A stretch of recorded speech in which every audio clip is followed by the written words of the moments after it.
መቼም እኔ አባታቸው ላገባ ነው ስላቸው ያለ አንዳች ጥያቄ ነው የሚቀበሉኝ። ልታገባ ነው አይደል?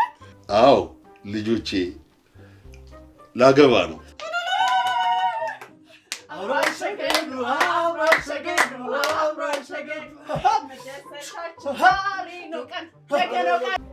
አግባኝ አለችኝ። አግባኝ አለችኝ። ውሸት። አንድ አመት ሙሉ አብረን ቆየን። እንደ ሰው ተጋብተን መቼ ነው የምንኖረው? ወይስ የደበከኝ ነገር አለ?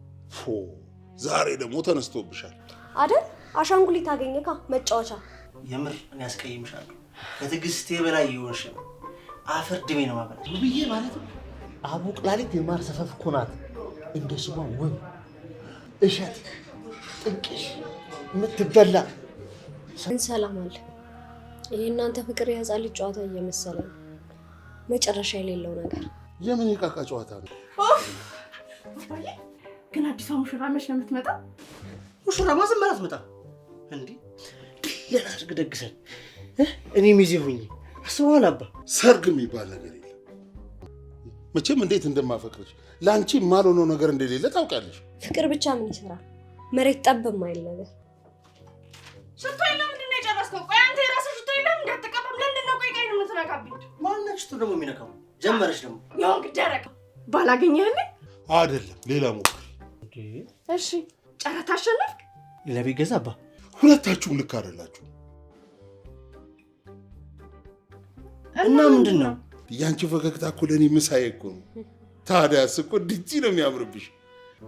የኔ አባት እኔ እኮ አንተን አፈቅርሃለሁ። እድሜን በሙሉ አንተን አግቼ ነው መኖር ፈልገው። በላሁና ቀፊ ላግባሽ አልኳት ነው ወይስ አግባኝ አለችኝ ነው? እሷ ናት እንጂ ውሳኔን በ24 ሰዓት ውስጥ አሳውቀኝ አለች። አለበለዚያ አታገኘኝም እኮ ነው ያለችው። ግን እውነቱን ንገረኝ ካልከኝ እኔ እሷን አግብቼ መኖር ነው ፈልገው።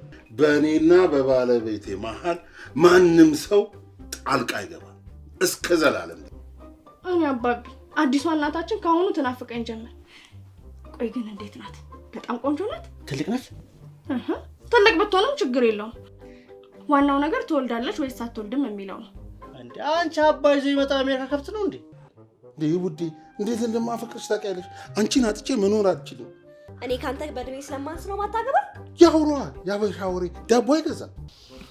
ዛሬ አባቴ ፏ ብለሻል። የምትመለሽም አትመስይም። ቆይ እኔን መከታተሉን ትተህ 10 ሴት ከምትከተል አንዷን አግብተህ አርፋ አትቀመጥም? ግን ምን በቃ ገመትኳት። ውቢት የሚባለው ስም 40 ዓመት አልፎታል። ስለዚህ ተለቅ ያለች ሴትና ግንባሯ ላይ ንቅሳት ያለባት። ልክ ነኝ አይደል አባቢ? እሷ ቃል አስገብታኛለች። ምንም አይነት ፍንጭ ላልናገር። በቃ ትንሽ ጊዜ ሲጭ ሁሉን ነገር አስተካክሏል። ዛሬውን ውሳኔህን እንድታሳውቀኝ እፈልጋለሁ። ካለበዚያ ደግመህ ባይን አታየኝ። ውቢት ተረጋጊ እንጂ። ቆይ ቁጭ ብለን እናውራ።